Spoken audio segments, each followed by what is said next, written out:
Imaginez un Sénégal où l'avenir prend forme sous vos yeux. Des ports titanesques surgissent de l'océan, des trains filent à toute allure, et des centrales illuminent jusqu'aux villages les plus reculés. Bienvenue dans une ère où les rêves deviennent réalité. Sur Ahmed Stratège, nous vous embarquons pour un voyage à travers un Sénégal en pleine métamorphose, porté par des méga-projets audacieux qui redessinent son horizon économique, social et environnemental. En route vers 2026, découvrez 10 initiatives vibrantes qui transformeront la vie de millions de Sénégalais. Attachez vos ceintures, le futur commence maintenant. Projet 1, Port de Ndayane, le géant des côtes sénégalaises. Sur les rives de l'Atlantique, un colosse maritime voit le jour, le port de Ndayane, un projet emblématique dévoilé par Ahmed Stratège. Mené par DP World, ce chantier, lancé fin 2024, mobilise 1,2 milliard de dollars pour sa première phase. Avec 840 mètres de quai capables d'accueillir 2 porte-conteneurs géants simultanément, il vise à désengorger le port de Dakar et à intégrer une zone économique autour de l'aéroport Blaise Diagne. Prévu pour s'achever en 2028, la phase 1 sera suivie d'une extension avec un quai supplémentaire. Ce port deviendra une plaque tournante logistique internationale, contribuant à 3% du PIB national et générant 22 000 emplois directs, sans compter les opportunités dans les services. Il dynamisera le commerce mondial et la croissance régionale. Cependant, des défis environnementaux, comme l'impact du dragage sur les écosystèmes marins, et sociaux, comme l'intégration des communautés locales, sont au cœur des préoccupations pour garantir sa durabilité. Le port de Ndayane est une passerelle vers un Sénégal connecté au monde. Qu'en pensez-vous? Ce projet vous inspire-t-il? Partagez vos impressions en commentaire et dites-nous si une vidéo dédiée à ce chantier monumental vous intéresse. Projet 2, Train express régional TER à Dakar. Le train express régional, TER, redéfinit la mobilité urbaine, transformant le quotidien des Sénégalais.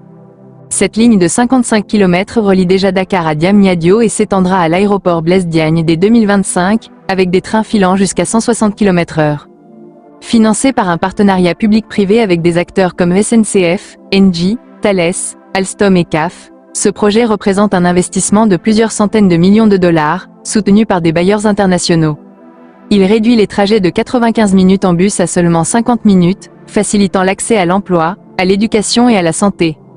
Transportant 50 000 passagers par jour, avec une montée en charge prévue grâce à 7 nouvelles rames, le TER connecte les quartiers périphériques aux pôles économiques. Il contribue à décarboner les transports, réduisant embouteillages et pollution. Politiquement, il incarne un Sénégal moderne, avec des infrastructures comme le futur parc olympique de Diamniadio. Le TER est un pont roulant vers le progrès. Que pensez-vous de cette révolution ferroviaire? Laissez vos commentaires pour une vidéo spéciale. Projet 3, Greater Tortue Ameyim, GTA au large de la frontière maritime entre le Sénégal et la Mauritanie. Le projet Greater Tortue Ameyim, GTA, se dresse comme une prouesse technologique, une plateforme flottante exploitant le gaz naturel liquéfié, LNG. Lancée en 2025, cette initiative, d'un coût de 4,6 à 4,8 milliards de dollars, produit plus de 2 millions de tonnes de gaz par an pour l'exportation. Exploitant des gisements à 2850 mètres de profondeur, GTA redéfinit la souveraineté énergétique régionale. En mai 2025, les présidents sénégalais et mauritaniens ont célébré la première exportation, symbole d'une coopération ambitieuse. Économiquement, il génère des devises, 3000 emplois locaux et intègre 300 entreprises sénégalaises dans la chaîne logistique. D'ici 2027, 20 à 25% de la production alimentera le marché local, réduisant les coûts énergétiques. Cependant, les pêcheurs de Guet-Nedar signalent une baisse de leur prix, et des fuites de gaz soulèvent des inquiétudes environnementales. Ce projet, aussi impressionnant soit-il, questionne l'équilibre entre profit, écologie et justice sociale. Qu'en pensez-vous? Partagez votre avis en commentaire pour une vidéo dédiée. Projet 4, Sambangalou dans les contreforts de Kédougou, au sud-est du Sénégal, le barrage de Sambangalou, second pilier hydroélectrique de l'Organisation pour la mise en valeur du fleuve Gambie, OMVG, transforme la région.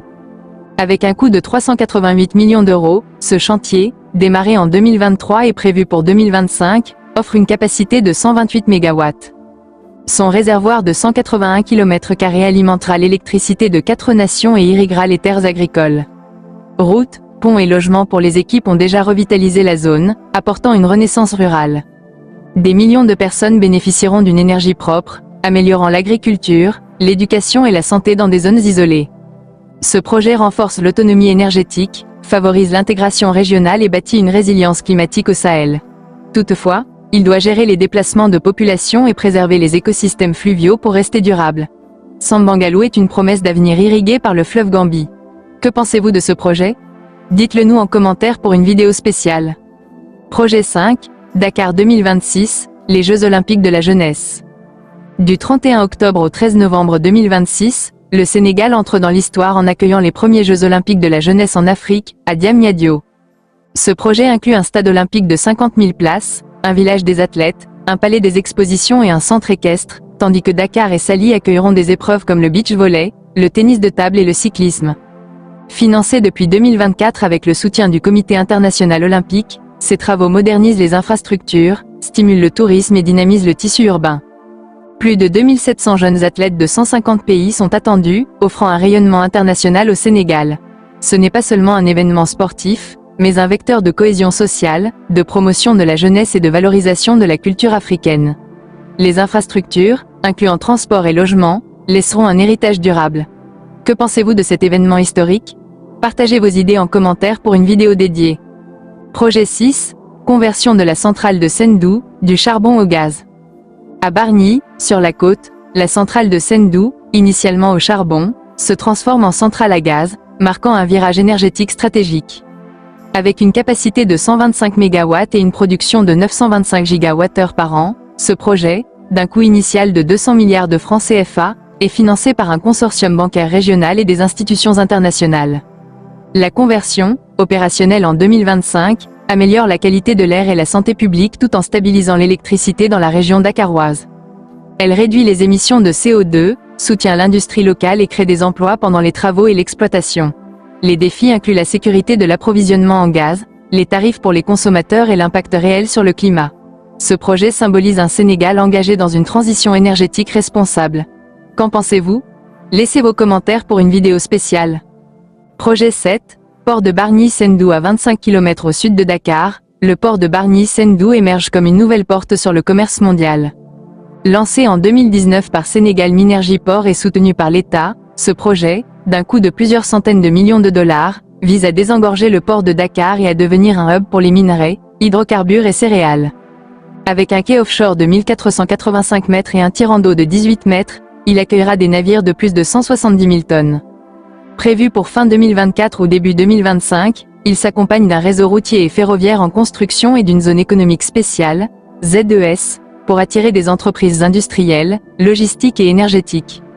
Ce port créera 740 emplois pendant la construction et 2600 emplois permanents, dynamisant Bargny et ses environs. Il réduira les coûts de transport et accélérera les exportations, notamment avec les champs pétroliers de Sangomar.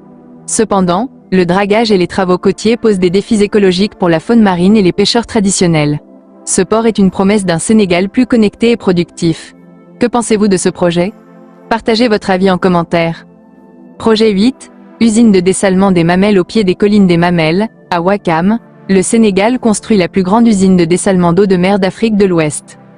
Lancé en 2022 avec le soutien de JK et Saône, ce projet de 200 millions d'euros utilise l'osmose inverse pour produire 50 000 m3 d'eau potable par jour, avec une capacité doublée à 100 000 m3 d'ici 2025. L'eau sera acheminée via une conduite de 10 km vers Dakar, répondant à 50% des besoins de la capitale dès 2025. Cette usine sécurisera l'approvisionnement en eau pour les foyers, écoles et hôpitaux, renforçant la résilience face aux sécheresses. Plus de 70% du personnel est sénégalais, formé à des techniques avancées comme le microtunneling sous-marin. Les défis incluent le rejet de saumure en mer et la préservation des plages et zones de pêche. Ce projet est un symbole d'un Sénégal moderne luttant contre le stress hydrique. Qu'en pensez-vous? Dites-le nous en commentaire pour une vidéo dédiée. Projet 9, Mamelles Tower, la skyline rencontre le ciel. Dans le quartier des Mamelles, Mamelles Tower s'élève comme une icône urbaine, un immeuble de bureaux premium de 16 étages sur 48 000 m², développé par la CDC et Certem depuis 2019. Avec des espaces de coworking, des bureaux et des services haut de gamme, cette tour attire multinationales, start-up et institutions. Mobilisant expertise locale et financement robuste, elle structure le nouveau centre d'affaires de Dakar, attirant talents et capitaux. Elle crée des emplois dans les services et renforce le secteur tertiaire. Les défis incluent la gestion du trafic, des flux humains et le respect des normes environnementales. Mamelles Tower incarne un Sénégal contemporain, ancré dans l'économie mondiale. Que pensez-vous de ce gratte-ciel? Partagez vos idées en commentaire. Projet 10, un Sénégal connecté, autoroute, électricité et aéroport pour 2026. Ce dernier projet n'est pas un seul chantier, mais un réseau intégré transformant le Sénégal. L'extension de l'autoroute A1 de Dakar à Humbourg, bientôt prolongée vers Kaolack, et la future A3 vers Saint-Louis désenclavent les régions, fluidifient les transports et boostent les échanges économiques. En parallèle, le programme Power Compact et les travaux de Sénélec électrifient des centaines de villages avec des lignes haute tension, des mini-centrales solaires et plus de 1000 mini-grids, connectant hôpitaux, écoles et familles à l'électricité. Les aéroports régionaux de Saint-Louis, Ziguinchor, Kolda et Tambacounda sont modernisés, et un nouveau terminal cargo à l'aéroport Blaise Diagne, prévu pour 2026, traitera 80 000 tonnes de fret par an, renforçant le tourisme et l'export. Ces projets transforment des vies et ouvrent des opportunités pour des millions de Sénégalais. Qu'en pensez-vous? Partagez votre avis en commentaire sur Ahmed Stratège pour une vidéo spéciale.